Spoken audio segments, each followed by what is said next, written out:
Assalamualaikum warahmatullahi wabarakatuh. Selamat pagi anak-anak semuanya. Apa kabarnya hari ini? Tentunya sehat dan bahagia ya.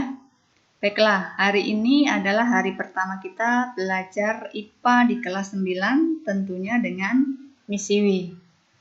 Pada pertemuan pertama ini kita akan mempelajari KD 3.1, yaitu tentang sistem reproduksi manusia. Tetapi sebelum mempelajari sistem reproduksinya, kita awali dulu dengan mempelajari tentang pembelahan sel. Baik, apa itu pembelahan sel? Kenapa pembelahan sel itu sangat penting? Ada 3 alasan kenapa sel itu senantiasa membelah. Yang pertama alasannya yaitu adalah untuk pertumbuhan. Makhluk hidup itu dapat tumbuh dan berkembang karena sel-selnya bertambah banyak. Yang kedua adalah untuk perbaikan, di mana perbaikan jaringan yang rusak pada tubuh itu dilakukan dengan proses pembelahan sel. Dan alasan yang ketiga yaitu adalah untuk reproduksi. Pada proses reproduksi seksual diperlukan sel kelamin atau sel gamet untuk membentuk individu baru. Nah, proses pembentukan sel kelamin ini tentunya dilakukan dengan cara melakukan pembelahan sel. Baik, sekarang kita lihat peta konsepnya, apa saja yang mau kita pelajari. Pada pembelahan sel ini nanti kita pelajari ada 3 macam pembelahannya. Yang pertama yaitu pembelahan secara amitosis, kemudian yang kedua pembelahan mitosis, dan yang ketiga adalah pembelahan meiosis. Kita lihat penjabarannya. Untuk pembelahan sel yang secara amitosis ini terjadi secara spontan, kemudian ini nanti terjadi pada makhluk hidup yang prokaryotik, contohnya adalah amoeba, nanti kita lihat. Kemudian untuk meiosis itu terdiri dari 2 kali pembelahan, yaitu ada meiosis 1, kemudian ada meiosis 2, di mana masing-masing ini mengalami 4 tahapan. Yang ketiga yaitu pembelahan mitosis. Pada mitosis ini nanti hanya 1 kali membelah, kemudian 1 kali pembelahan ini juga terdiri dari 4 tahapan. Baik, kita mulai yang pertama yaitu pembelahan amitosis atau pembelahan langsung. Kenapa disebut langsung? Karena tanpa melalui tahapan-tahapan pembelahan. Nah, ini contohnya terjadi pada amoeba. Amoeba ketika bereproduksi atau yang memperbanyak diri maka akan melakukan pembelahan selnya secara langsung, dimulai dengan amoeba ini mulai membulat, kemudian inti selnya memanjang, setelah itu inti selnya membelah, diikuti dengan pembelahan protoplasmanya, dan akhirnya terbentuklah 2 individu baru dari amoeba. Nah, pembelahan ini disebut dengan pembelahan biner atau pembelahan secara langsung. Yang berikutnya adalah pembelahan langsung. Kenapa disebut langsung? Karena pembelahan ini melalui beberapa tahapan pembelahan. Nah, ini ada 2 macam, apa saja? Yaitu pembelahan mitosis dan pembelahan meiosis. Ada beberapa perbedaan antara pembelahan mitosis dan pembelahan meiosis. Kita lihat yang pertama dari tujuannya dulu.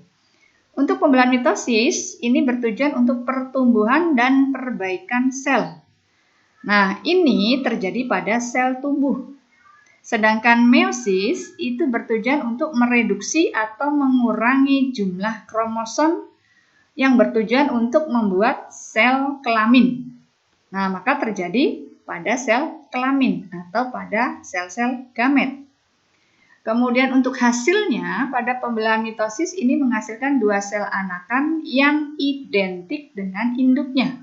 Apa maksudnya identik? Nah, ini sifat kromosomnya pada sel induk itu sama dengan sel anak, yaitu bersifat diploid atau dilambangkan dengan 2N. Sedangkan untuk pembelahan meiosis ini menghasilkan 4 sel anakan yang tidak identik dengan induk. Maksudnya adalah sel induknya bersifat diploid atau 2N, sedangkan sel anakannya adalah haploid atau N. Nah, ini mereduksi sel kromosomnya. Kemudian untuk prosesnya pada pembelahan mitosis ini hanya terjadi 1 kali pembelahan, sedangkan pada meiosis itu terjadi 2 kali pembelahan. Baik, kita bahas satu persatu. Kita mulai dari pembelahan mitosis. Mitosis ini tadi terjadi pada sel tubuh atau sel somatis. Ada 3 fase besar pada pembelahan mitosis. Fase yang pertama disebut dengan interfase atau disebut dengan fase istirahat. Ini terjadi 3 proses pada fase ini, yaitu gap 1, sintesis, dan gap 2. Gap 1 atau gap itu adalah growth and preparation. Ini terjadi proses pertumbuhan dan perkembangan sel. Kemudian pada sintesis ini terjadi proses replikasi komponen selnya, yaitu DNA-nya. Sedangkan pada gap 2 ini adalah proses mau menuju ke mitosisnya, yaitu pada proses pembelahan inti selnya. Kita lihat, proses ini disebut dengan karyokinesis atau proses pembelahan nukleus. Nah, ini terjadi ada 4 tahapan atau 4 fase, yaitu pro, meta, ana, telo. Pro, apa itu pro? Yaitu profase. Kita lihat apa yang terjadi. Ini tahapan pada profase. Ini adalah gambar selnya. Ini kromosom. Kemudian ini sentromernya. Ini sentriolnya. Kita lihat. Kromatin pada fase ini mulai menebal. Kemudian DNA-nya dikemas dalam kromosom. Nah, ini di dalamnya ada DNA-nya. Kemudian sentriolnya membelah, membran intinya melebur. Setelah itu, tahapan yang kedua atau fase kedua yaitu metafase. Nah, ini metafase. Apa yang terjadi? Yaitu kromosom yang tadi akan berjejer di bidang ekuator. Nah, setelah itu, tahapan yang ketiga yaitu anafase. Di anafase, kromosom tadi akan mulai membelah sentromernya. Nah, ini membelah sehingga akan membentuk kromosomnya tadi akan terbelah. Si lengan-lengannya ini namanya lengan, disebut dengan kromatid. Maka kromatid-kromatid ini tadi atau lengan kromosom akan menuju kutub yang berlawanan. Dan akhirnya pada tahap yang terakhir yaitu telofase, di mana pada tahap telofase ini kromatid sudah sampai di kutub berlawanan, nukleus dan membran muncul kembali dan siap membelah sehingga terbentuklah 2 sel anakan yang identik dengan induknya ini tadi, yaitu bersifat diploid. Nah, akhirnya pada fase ini kemudian ada interfase. Dilanjutkan dengan setelah interfase ada tahapan sitokinesisnya. Apa itu sitokinesis? Yaitu proses pembelahan sitoplasmanya. Oke, lanjut yang berikutnya adalah pembelahan meiosis. Pada pembelahan meiosis tadi sudah dijelaskan di awal, ini ada 2 kali tahapan pembelahan. Artinya ada meiosis 1 dan ada meiosis 2. Di mana masing-masing meiosis 1 dan meiosis 2 ini mengalami 4 tahapan yaitu pro, meta, ana, telo. Kita lihat pada proses profase 1 ini ada proses Lezi Padidi. Nah, nanti kita bahas di video yang berikutnya. Kemudian metafase 2, metafase 1, kemudian ada anafase 1, kemudian ada telofase 1, dihasilkan 2 sel anakan.